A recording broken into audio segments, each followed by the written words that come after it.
کربلا کا وہ دردناک منظر جب سورج غروب ہونے کو تھا لیکن ظلم کی تپش سے زمین دہک رہی تھی۔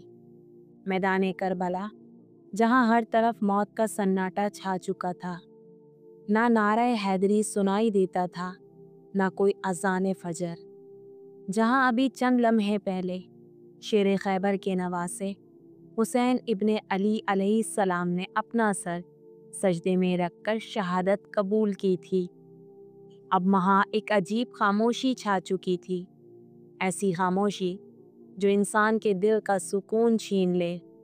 زمین جس پر شہداء کا خون بہا تھا اب لہو سے تر ہو چکی تھی، اور آسمان جو دن بھر اس قیامت خیز منظر کو دیکھتا رہا وہ بھی اب غم سے جھک چکا تھا، گویا رو رہا ہو، چیخ رہا ہو اور فریاد کر رہا ہو۔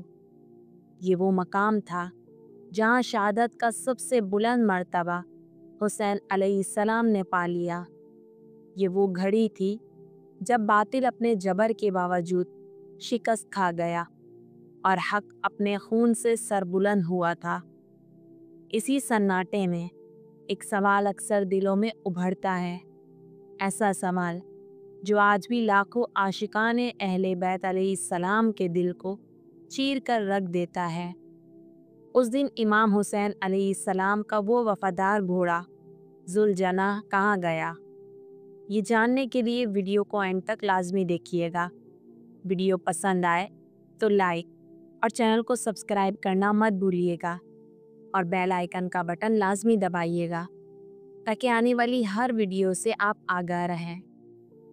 وہ گھوڑا جو امام کے ساتھ ہر معرکے میں شریک رہا، جو ظلم کے مقابلے میں نہ کبھی پیچھے ہٹا نہ کبھی تھکا، جس نے کربلا کے تپتے ریگزار پر شہداء کو خیموں تک پہنچایا اور آخر میں حسین علیہ السلام کو میدان شہادت میں لے کر آیا۔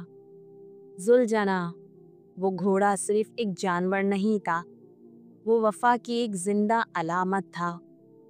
آج کی اس ویڈیو میں ہم اسی ذوالجناح کی بات کرنے جا رہے ہیں جسے رسول کریم صلی اللہ علیہ وآلہ وسلم کی دعاؤں کا فیض حاصل تھا، جسے حضرت علی علیہ السلام جیسے شیر خدا نے خریدا، اور پھر وہ عظیم گھوڑا امام حسین علیہ السلام کے قدموں میں آ کر ان کا ساتھی بن گیا۔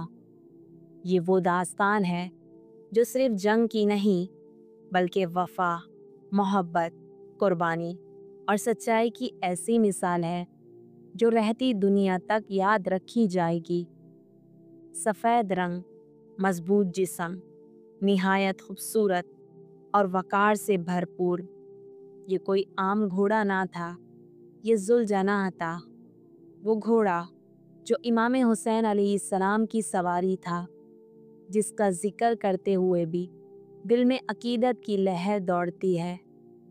روایتوں میں آتا ہے کہ یہ گھوڑا امام کے قدموں کی چاپ سے پہلے ان کے دل کی دھڑکن کو محسوس کر لیتا تھا، یعنی ذوالجناح اور امام حسین علیہ السلام کے درمیان ایک روحانی رشتہ تھا۔ نہ وہ صرف سواری تھا، نہ صرف پالتو جانور، بلکہ وہ ایک خاموش، وفادار، ایک جانثار ساتھی تھا۔ حضرت علی علیہ السلام کے زمانے میں تربیت یافتہ، کئی جنگوں کا مشاہد، میدان بدر، احد، صفین اور جمل جیسے معرکوں کو دیکھ چکا تھا۔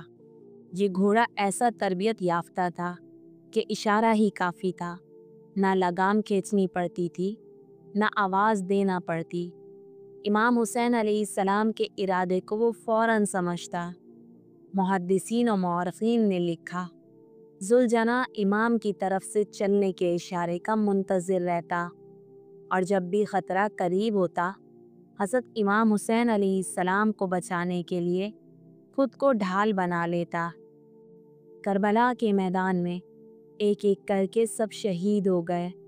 حضرت علی اکبر علیہ السلام، عباس علیہ السلام، قاسم علیہ السلام، حبیب علیہ السلام، سب چلے گئے، اب تنہا امام حسین علیہ السلام رہ گئے تھے۔ یہ وہ لمحہ تھا جب امام نے خیمے والوں سے الوداع کہا،